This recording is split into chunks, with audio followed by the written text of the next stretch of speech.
Right, let's do this. Hey you!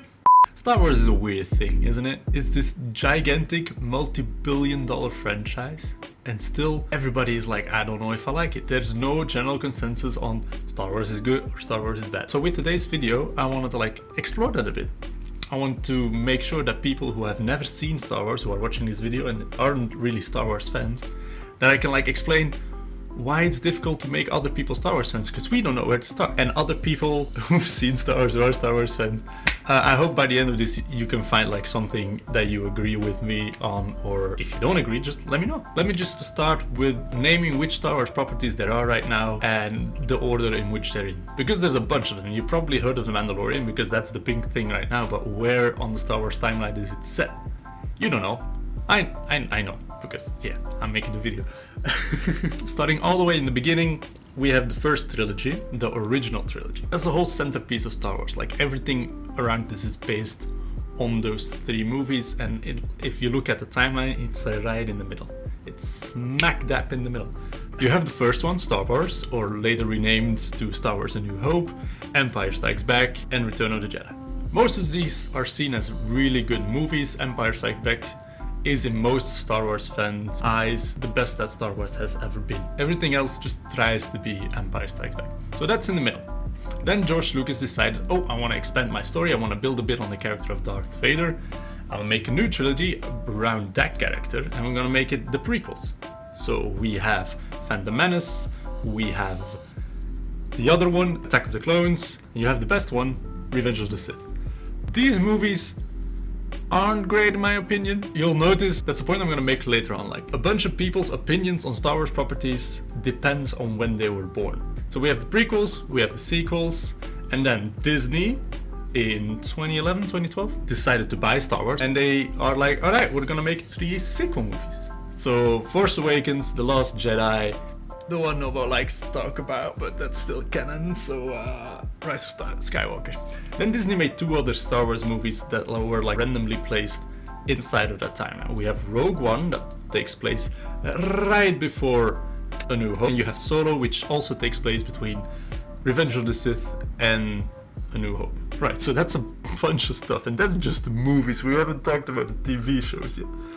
Anyway, TV shows. I'm just gonna rush through them, name them, place them on the timeline, and then I'm gonna explain why they're important. During the prequel movies, we have Clone Wars. It's really good.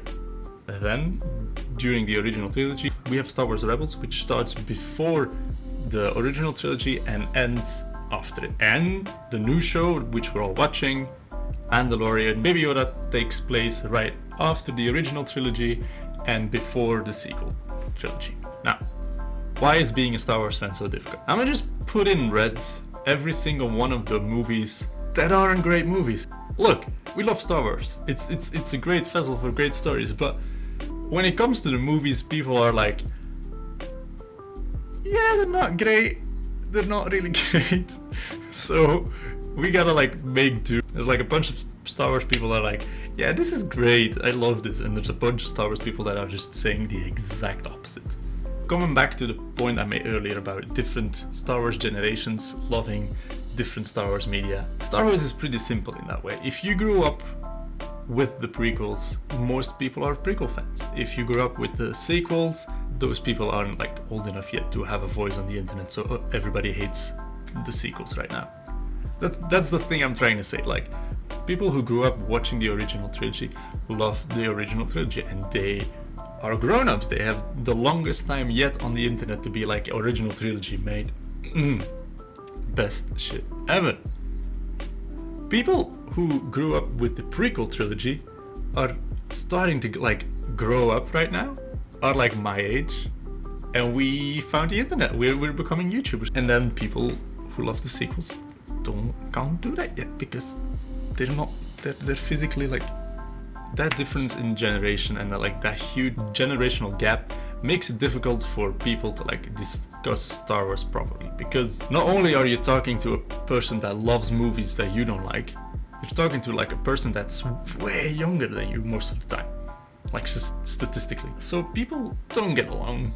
The reason why The Mandalorian is popping off right now is because it has elements from the prequels and elements from the original trilogy.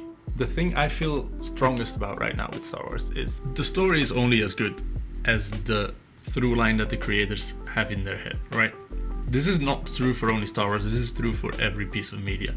If, as a creator, as a director, as a producer, you have an idea where you want the story to go, then you can build up to it. That's like the basic thing you gotta have. And with the sequels, with the new Disney movies, we got the idea that it wasn't really a point to where the story wanted to go, and that's why this fell flat for us.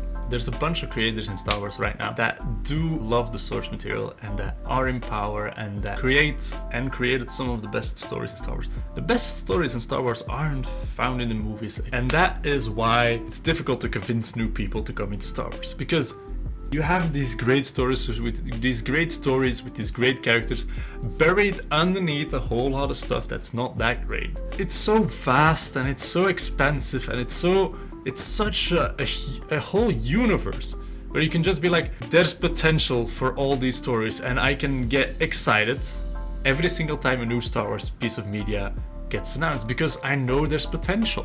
I know there can be great stories like around every corner. It's just that they don't always come out, and so you always end up heartbroken.